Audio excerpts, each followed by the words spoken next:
ঢালবেন না।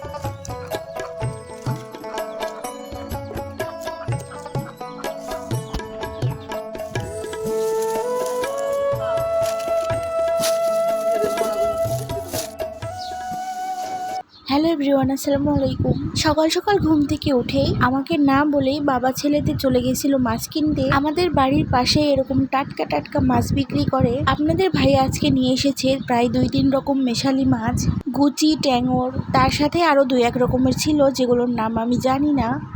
মাছগুলো খুব সুন্দর, টাটকা এবং তরতাজা। টাটকা মাছ কিন্তু খেতেও অনেক ভালো লাগে, আবার মাছ কাটতেও অনেক ভালো লাগে। চলুন মাছগুলো কেটে নিই।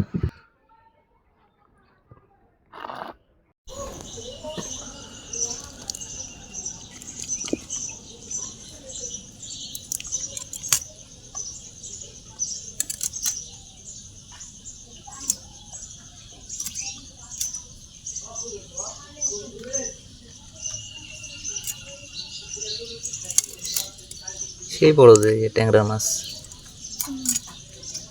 পেট ভরা ভরা ডিম। এখন তোর মানে ইয়েরই মৌসুম, নতুন ডিম। পানির মাছ, নতুন পানির মাছ যে এগুলো নদীর মাছ না বিলের মাছ? বিলের মাছ।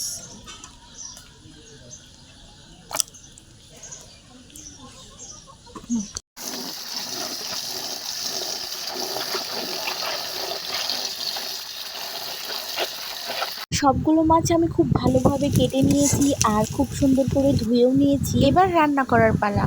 আপনাদের ভাইয়াকে জিজ্ঞেস করলাম যে সে এই মাছগুলো দিয়ে কি তরকারি খাবে। যেহেতু মাছগুলো ছিল খুবই টাটকা এবং তরতাজা, আপনাদের ভাইয়া বলল সবজি দিয়ে একটা ঝোলের তরকারি রান্না করো।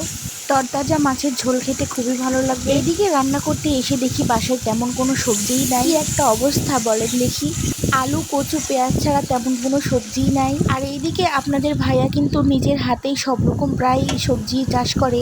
আসলে এই মুহূর্তে আমাদের বাসাতে তেমন কোনো সবজিই ছিল না, তবে আমাদের বিলে, আমাদের জমিতে প্রায় অনেক রকমেরই সবজি আছে। তাই আপনাদের ভাইয়াকে আমি বললাম, আমি মাছটা কষাতে কষাতে তুমি গিয়ে ঝটপট সবজি নিয়ে আসো ক্ষেত থেকে। সে গিয়ে টাটকা পটল তুলে আনে আর আমি রান্না করে ফেললাম টাটকা মাছ দিয়ে আলু পটলের ঝোল তরকারি।